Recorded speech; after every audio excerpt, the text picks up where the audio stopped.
And he would know because he was. Welcome, and we'll start off, of course, with a bracha. Baruch atah Adonai Eloheinu melech haolam asher kitshanu b'mitzvotav v'tzivanu la'asok b'divrei Torah. Amen. And going to the screen. And I'm going to do this. All right. So we're obviously just focusing on this one little paragraph, right? That's probably what all we're going to do this time around. But again, I'm trying to go a little bit more in depth. I need to ask anyone who is not muted to please be sure to mute. And of course, please unmute if you want to make a comment. So here we go. So the next verse goes on, Vera'ita b'shivya, and you see amongst the captives, right? You see amongst the captives. That's the verse, right, in the Torah. And he says, B'sha'at shivya. So what this is coming to emphasize is that it is at the moment when captives are taken, right? At the moment when captives are taken. So here we go. Let's make sure we got the right place. So this is ayin, footnote ayin, and let's find the footnote ayin. Right, here we go. Okay. Piresh Rashi. Rashi explains, Im natan einav ba mitchila. If he, this literally it means he set his eyes upon her at the very beginning. B'sha'at shivya, at the moment of, it could be captivity or her captivity. Velo, as opposed to shelakha lemochra, that originally he captured her to sell her, or leshivcha, or to make her a maidservant. V'acharkach, and then afterwards, natan einav ba, he then set his eyes upon her. Ad kan leshono. End of quote, Rashi. Vayitachen, and it appears, lomar, to say, the medayek zeh, that he makes this notation, this emphasis, midalo kativ, because it doesn't say, right, doesn't say, v'ra'ita bashevi, but it says v'ra'ita beshivya, uses a different word. And the word shevi, as he's going to go on to explain in a moment, is the word that is usually used for captives. So even though we're translating it as captives, the fact that the Torah uses a different word here forces us to say there must be something in addition that it's trying to tell us. So, shehutar, he says, this is a description, lishvuyim, of captives. That is, the word shevi is used to describe captives. Kamor. And now he gives examples. He is rigorous. He's trying to be rigorous. Vayashp mimenu, mimenu shevi. Right? They took captives. He took captives from him. Another in Parshat Chukat, in Numbers. And here again, et hashevi, the captives. Again, Parshat Matot, again, Book of Numbers. Ki yelchu bashevi, that they go in captivity, right? Or amongst the captives in Parshat Kitavo. Vezeh haya b'mashma, right? So he's saying, and this is to come to imply, shegam im tir'eh b'hashevi la'achar zman. Okay, so in other words, if it used the word shevi, then it would say, regardless, at some point you see amongst the captives there, Meshe enoken b'shivya, right? Which is not the case when it talks about the word shivya, right? Shehora'at Hashem hazeh, because the implication of this word, or maybe he means the connotation of this word, okay? He pa'ulat halikud, it's the activity of conquest, the hatfisa, and seizure. So it's describing, the word shivya is a word to describe the the actual conquest and seizure taking place, moreh b'sha'at shivya gufa, which would teach, right? Moreh, it tells us or denotes the very moment of captivity itself. So there's a specification here, so that we're limiting the amount of time you have to make this particular decision, to apply this particular law, which we know is it's a complicated law here. There's stuff that right, we said Dibra Torah keneged Yetzer Hara, and he's going to say, I think, a little bit more about that. That's really interesting. He's got some really neat stuff to say. All right. Another short one, but again, one that was giving us some pause, right? And it says Eshet, right? Eshet Yafat Torah. And we know that Eshet is in the construct state. In other words, woman of, for afilu Eshet Ish. So it means even if she is married. Okay. Pagan, she's married to she's a pagan, she's married to another pagan, etc. And in this particular case, we discussed this a little bit at length back then. It is something that gives us pause. There's quite a bit about this section that gives us pause. But regardless, I think, there's lots to think about. So let's go on. I don't think he has a lot to say about this. He just discusses the grammatical issues here, all right? Let's go on here, Ayin Aleph. Medayek, again, he is making a diuk. He's making an emphasis. He's placing an emphasis. Midalo kativ isha yafat Torah. The fact that the Torah didn't choose to use the expression a woman of beautiful appearance, but it said eshet, right? Again, looking very carefully at the wording, at the actual wording in the Torah, and you can see that's part of what would function as a written Torah. That if it were not a written Torah, we would not be looking at words to the degree that we are analyzing them, but to analyze every word very, very carefully and very deeply. So, didn't say Isha Yafat Torah, could have. Doesn't say a woman of beautiful, appearance. It says a woman of, right? It uses that particular word. And this would have been a perfectly acceptable way to describe it. V'lashon eshet betmunat hasmichut, right? And the term eshet, right, in the appearance of being a possessive case, right, a smichut word, moreh, it connotes, but kama makomot, in several places, al eshet ish, regarding a married woman. And he gives an example, kamor eshet chayil, right, ateret ba'ala, the famous statement, a woman of valor is a crown to her husband. Nice statement, I think. Eshet Noarim, the wife of your youth. Eshet Britcha, the wife of your covenant.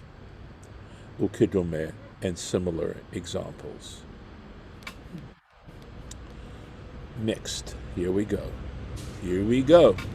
Eshet, okay, so Yafat Torah, of beautiful appearance. Melamed, this teaches us, Shelo Dibra Torah Ela Keneged Yetzer Hara, that the Torah only spoke out in opposition to, or in relationship to, the Yetzer Hara, the evil inclination, literally. And this is the rationale. Mutav sheyochlu Yisrael basar tumotot. It is better for an Israelite to eat the flesh that is on the point of death. Okay? Shchutot, which is nevertheless shechted, right? If an animal is considered that's one of the reasons they immediately examine the lungs of an animal after shchita. This is an irregular situation, and if there's certain adhesions found on the lungs, the animal is not considered kosher, because if it's considered to be an animal that would have died within the space of a year, and those adhesions in the lungs are considered an indication that certain types of adhesions, not every kind of adhesion, but certain types of adhesions, it would be considered such an animal that would have died by itself, right, in the course of a year, and such animals are rejected from being appropriate kosher meat.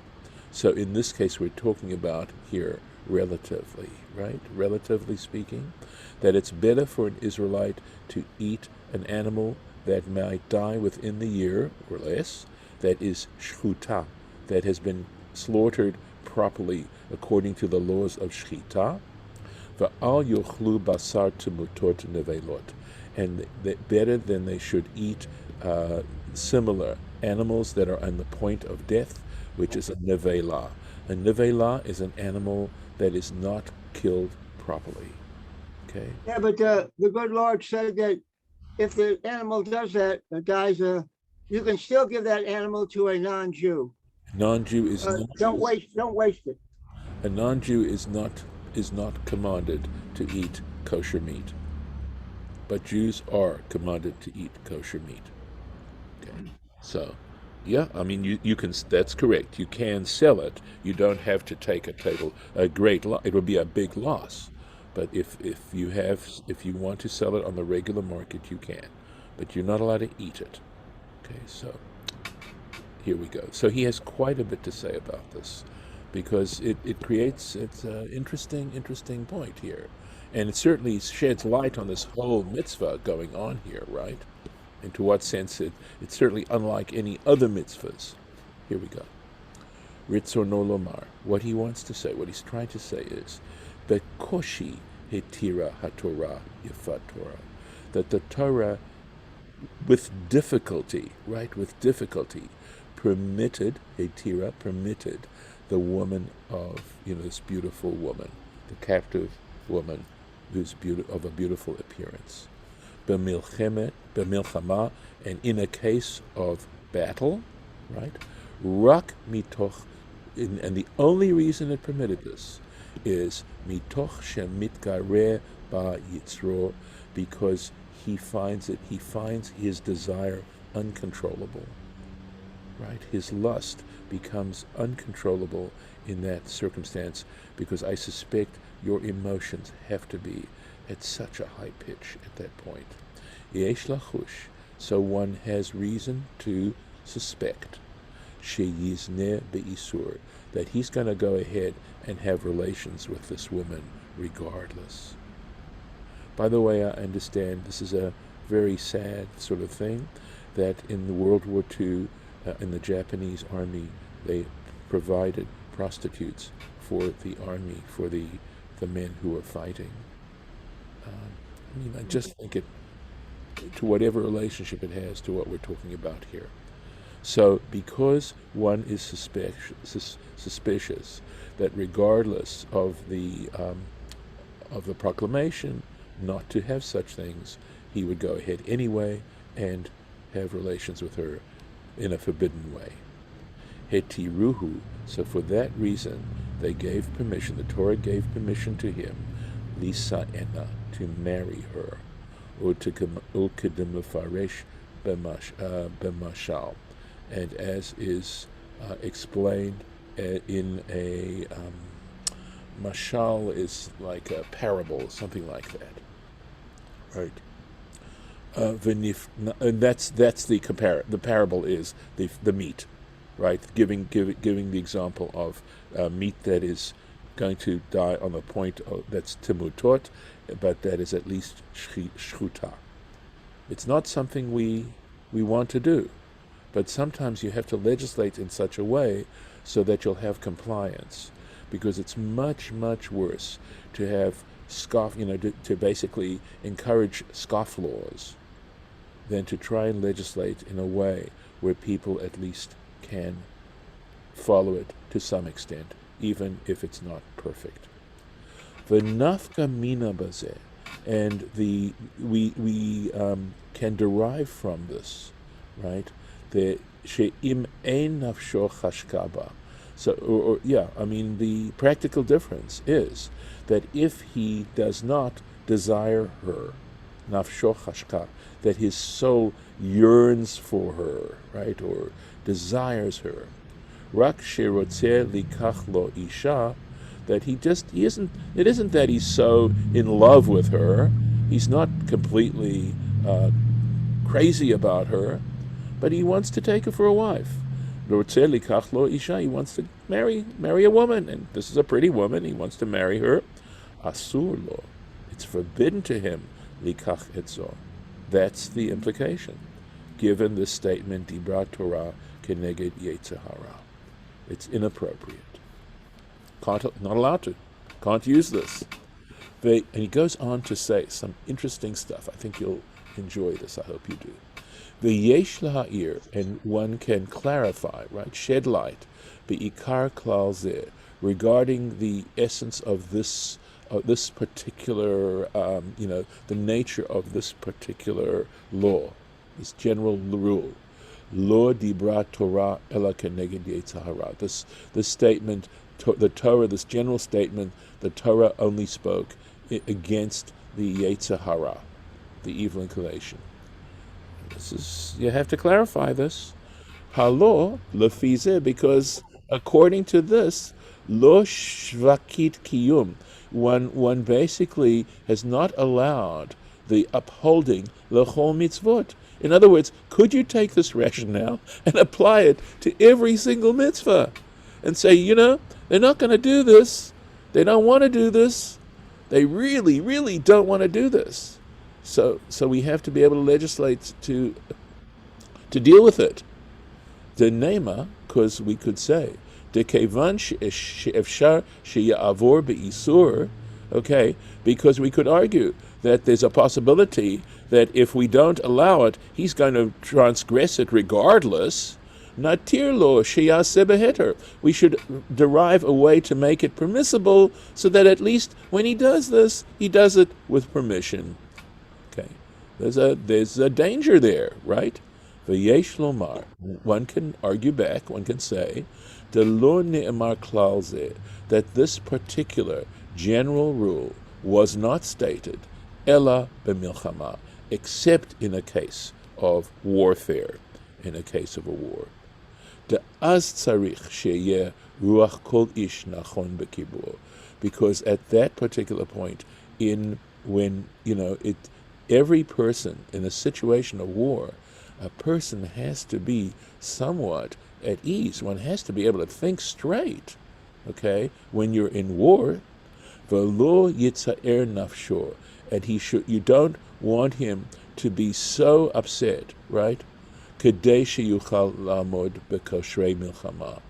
Okay, so he should not be so unhappy, so upset, so disturbed that he would not be able to stand in the difficulties of a battle. Ukemevu'ar besof perek Parshat Shoftim, and as is clarified at the end of Parshat Shoftim, be'inyan hachozrim mima'arachot hamilchama. Right, there's this wonderful passage at the end of Parshat Shoftim last week, where the people that are the soldiers have to stand up, and the priests have to say a whole bunch of things. Who has built a home and hasn't had a chance to dedicate it?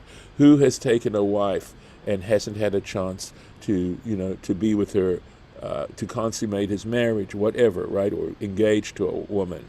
And the last statement is, who is afraid? Who is so afraid that they do not want to enter into war? They say it. And in that case, they can return to their homes. Vayitachen lomar, and one can say, it appears one can say, demi ta'am zeh, that based on this particular reason, you're gonna open your eyes, I'm telling you, hu tru kuchle de chazira b'milchama, that in warfare, when you're engaged in battle, bacon is permitted. You're allowed to eat bacon.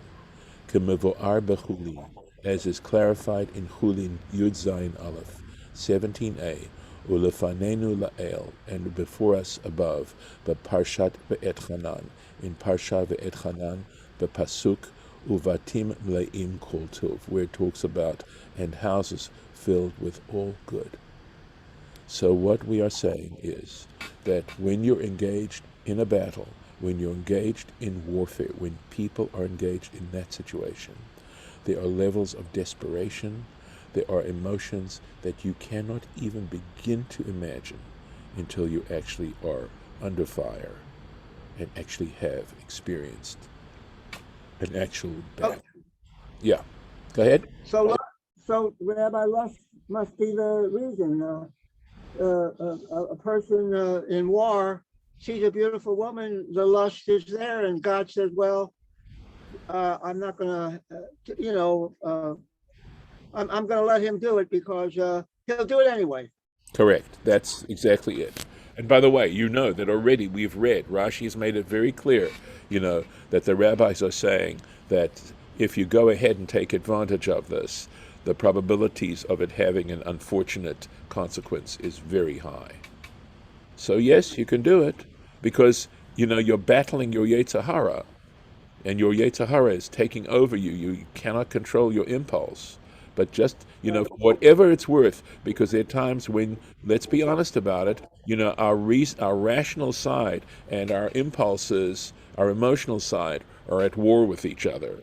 And the possibility of our rational side actually winning that particular battle takes a lot of personal training to be able to do that. But, the truth is that we give in to our impulses so often. It's such a struggle. But in this case, okay, I'm going to stop here, but there is some really cool stuff ahead of us as we go through the Torah Temimah on this particular issue. So I am going to take this. Here we go. So this next little piece, which is going to take a look at the word v'chashakta, right? And you should desire her. We'll look, please God, tomorrow. So I'm going to stop the share. Golda, you're welcome to say that out loud. I'm going to stop. Bacon is a comfort food that travels well. I guess they didn't have beef jerky then, huh? I'm sure they did. I'm sure they did have a dry meat. I just don't know. I think the point is that first of all, you know that an army marches on its stomach, correct? Right. Okay. And dry socks. Yeah. So being able to find food under those circumstances might be very difficult, right? They just mentioned, I was looking at some of the reports about what's going on in Kabul at this point, and they're saying that some of the fruit stands have opened up. But the point is, when this stuff is going on, guess what happens to the fruit stands? Yep. Right. And so guess what happens to people not being able to get to their orchards to pick the fruit? Correct. Yep. And are in fear of their lives, that if they venture out, they're going to get shot or captured or something horrible. I mean, I just imagining what it must be like for people in Afghanistan, in Kabul at this particular moment. It's so hard for us to appreciate the desperation that they must feel and the terror, the sheer terror that they have to feel in their hearts. Look what happened when the temples were destroyed. Look what happened on the Nazis, the same way. Yeah. Yep. Yeah. If you want to go there. Oh yeah, sure. Going into hiding. The fall of France. Yep. Yeah, the fall of France. Yeah. I know. What happened? I know. Same kind of thing, by the way. They never imagined it would be so quick. So, if anybody wants to share, I'm going to stop the recording here, and God willing, we'll continue tomorrow.